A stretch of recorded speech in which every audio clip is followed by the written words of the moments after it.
بہت بڑا فضل ہے، اور الحمدللہ اس کے کرم سے ہی کائنات کا نظام چلتا ہے، اس کے فضل سے ہی کائنات کا نظام چلتا ہے، اس کے کرم کے بغیر کوئی سانس نہیں لے سکتا ہے۔ یہ اس کریم رب کا ہمارے اوپر اتنا بڑا کرم ہے کہ ہم جتنا بھی اس کا شکر ادا کریں نہیں کر سکتے، کہ آج اس رب کریم نے، ہم کچھ بھی نہیں تھے تو ہمیں ایک انسانی شکل دے دی، ہمیں اپنے حبیب علیہ السلام کا امتی کر دیا، اپنے کرم کی جانب دیکھتے ہوئے، اپنے حبیب علیہ السلام کی جانب دیکھتے ہوئے ہمارے اوپر کرم کر دیا، ہمیں اشرف المخلوقات میں سے بنا دیا۔ اتنا بڑا کرم، اتنا بڑا فضل کہ ہم گناہوں میں ڈوبے ہوئے لوگوں کو اس نے آج اپنے حبیب علیہ السلام کی مجلس میں بلا کر ہماری نجات کا ذریعہ بنا دیا۔ سبحان اللہ۔ یہ بندے کے لیے بہت بڑے مقام کی یہ بات ہوتی ہے، گناہگار بندے کے لیے، کہ اس کو حضور علیہ السلام کی مجلس مل جائے، کیونکہ یہ مجلس سجائی بعد میں جاتی ہے، اس کی قبولیت پہلے سے مدینہ پاک سے آ جاتی ہے۔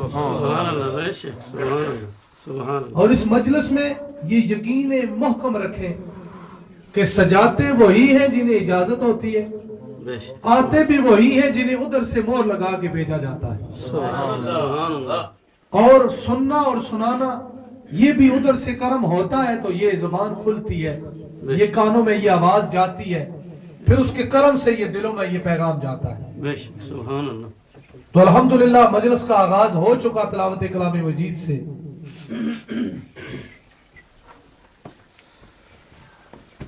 مہربان حمزہ صاحب بڑے خوبصورت، ان کے میں آگے درخواست کروں گا کہ وہ آگے تشریف لے آئیں، کیونکہ جس کے سینے میں اللہ کا قرآن ہے اس کو عزت دے، ان کو آگے بٹھایا۔ یہ ادب مصطفیٰ صلی اللہ علیہ وآلہ وسلم کا یہ تقاضا ہے کہ جس کے سینے میں حضور علیہ السلام پر اترنے والی جو کلام ہے، جو کلام مجید ہے، ان کی عزت افضائی کریں، اور اس وجہ سے کریں کہ حضور علیہ السلام پر جو قرآن کریم اترا وہ ان کے سینے میں ہے، اور اس پر وہ عمل پیرا ہے، اس کی وجہ سے ان کی عزت ہے۔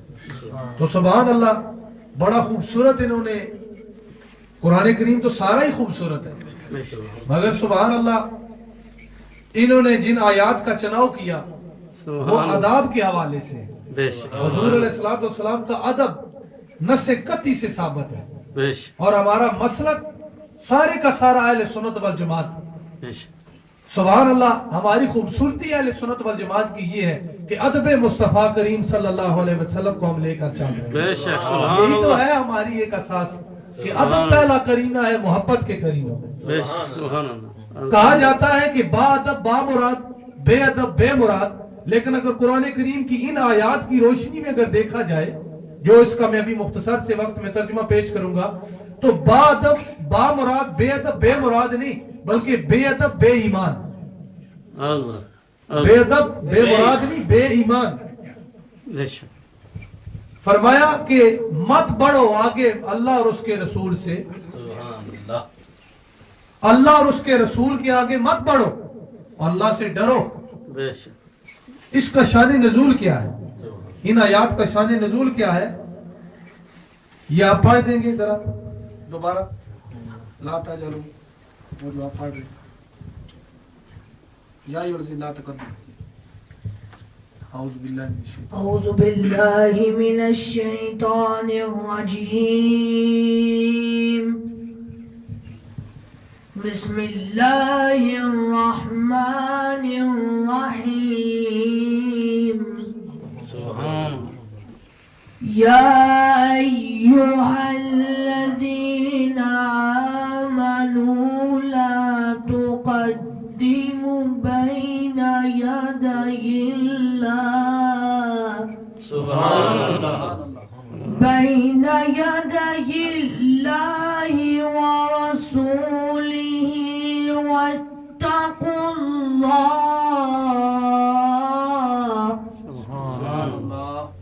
ان اللہ سمیع علیم۔ صدق اللہ العظیم. سبحان اللہ سبحان اللہ. اے ایمان والو، اللہ اور اس کے رسول صلی اللہ علیہ وسلم سے آگے مت بڑھو اور اللہ سے ڈرو. یہ ایمان والوں کو خطاب ہے. ثابت یہ ہوا کہ ایمان والے ہی ادب والے ہوا کرتے ہیں، بے شک، اور ادب والے ہی ایمان والے ہوا بے کرتے ہیں. شک، بے شک. اور یہ ادب کرنے کا جو حکم ہے یہ ایمان والوں کو ہے. جس طرح درود پاک پڑھنے کا حکم ایمان والوں کو ہے. اور رسول اللہ صلی اللہ علیہ وآلہ وسلم ایمان والوں کی جانوں سے بھی زیادہ ان کے قریب ہے. بے شک، سبحان یہ ہے ایمان والوں کے لیے. اور ایمان والا ہے کون ہے؟ جو غلام مصطفیٰ ہے صلی اللہ علیہ وسلم. جو آقا علیہ الصلوۃ والسلام کے غلام ہے وہی تو ایمان والے ہیں. ایمان ہے کیا؟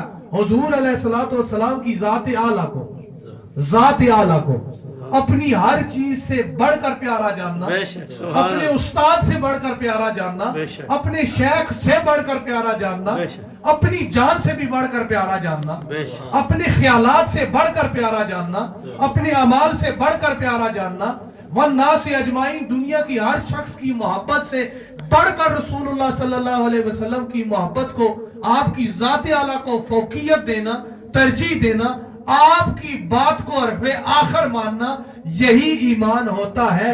بے شک، سبحان اللہ. فرمایا آگے مت بڑھو اللہ اور اس کے رسول سے. اس کا شان نزول کیا ہے؟ اس کا شان نزول یہ ہے ان آیات کا کہ یہ کیونکہ سبحان اللہ قربانی کے ایام ہے، عید الاضحیٰ کے یہ ایام ہے، تو آپ صلی اللہ علیہ وآلہ وسلم کے ایک غلام صحابی رسول رضی اللہ تعالیٰ عنہ، غلاموں کے بھی مقام ہوتے ہیں، جو سب سے بڑے درجے والے ہیں وہ تو صحابہ ہی ہیں، وہ تو اہل بیت اطہار ہی ہیں. تو پھر قیامت تک جو آپ صلی اللہ علیہ وسلم کے طریقے پر چلتا رہے گا وہ آپ کی غلامی میں اپنے اپنے درجے کے مطابق آتا رہے گا. تو یہ مخاطب اول کون ہے ان آیات کریمہ کا؟ حضور علیہ الصلوۃ والسلام کے ذریعے سے صحابہ کرام. ایک صحابی رسول، ایک غلام رسول صلی اللہ علیہ وآلہ وسلم، انہوں نے کیا کیا کہ حضور علیہ الصلوۃ والسلام کی قربانی کرنے سے پہلے قربانی کر دی. آقا علیہ الصلوۃ والسلام کا حکم ہے نا قربانی کرو، آقا علیہ الصلوۃ والسلام کا طریقہ ہے قربانی کرو، تو انہوں نے قربانی کر دی مگر حضور علیہ الصلوۃ والسلام کے قربانی کرنے سے پہلے کر دی. اللہ تعالیٰ کو یہ بات بھی پسند نہیں ہے. اللہ تعالیٰ نے یہ برداشت نہیں کیا کہ میرے حبیب علیہ الصلوۃ والسلام کا، حالانکہ اگر آپ دیکھیں تو انہوں نے قربانی تو کی تھی اور حضور علیہ الصلوۃ والسلام کا حکم تھا، مگر اللہ تعالیٰ نے فرمایا کہ میرے حبیب علیہ الصلوۃ والسلام نے ابھی قربانی نہیں کی، آپ سے پہلے تم قربانی میری بارگاہ میں پیش کرنا چاہتے ہو، تمہاری قربانی میرے حبیب سے پہلے نہیں آ سکتی. سبحان اللہ. تو فرمایا کہ نہیں، یہ اس طرح ہم قبول نہیں کرتے، میرے حبیب علیہ الصلوۃ والسلام نے بھی.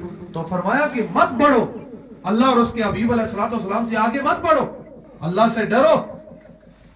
کتنی بڑی تنبیہ آ رہی ہے، کتنا بڑا وہ واتقوا اللہ، اللہ سے ڈرو، خوف کرو. اور اسی طرح اللہ تعالیٰ تنبیہ کرتے کرتے پھر اگلی آیات میں فرماتا ہے کہ اپنی آواز کو بھی مت بلند کرو میرے حبیب علیہ الصلوۃ والسلام کی آواز سے. ایسا نہ ہو کہ تمہارے اس آواز بلند کرنے کی وجہ سے تمہارے سارے اعمال غرق کر دیے جائیں. تحبط اعمالکم، حبط اعمال کا خطرہ ہے، سب کچھ غرق ہونے کا خطرہ ہے.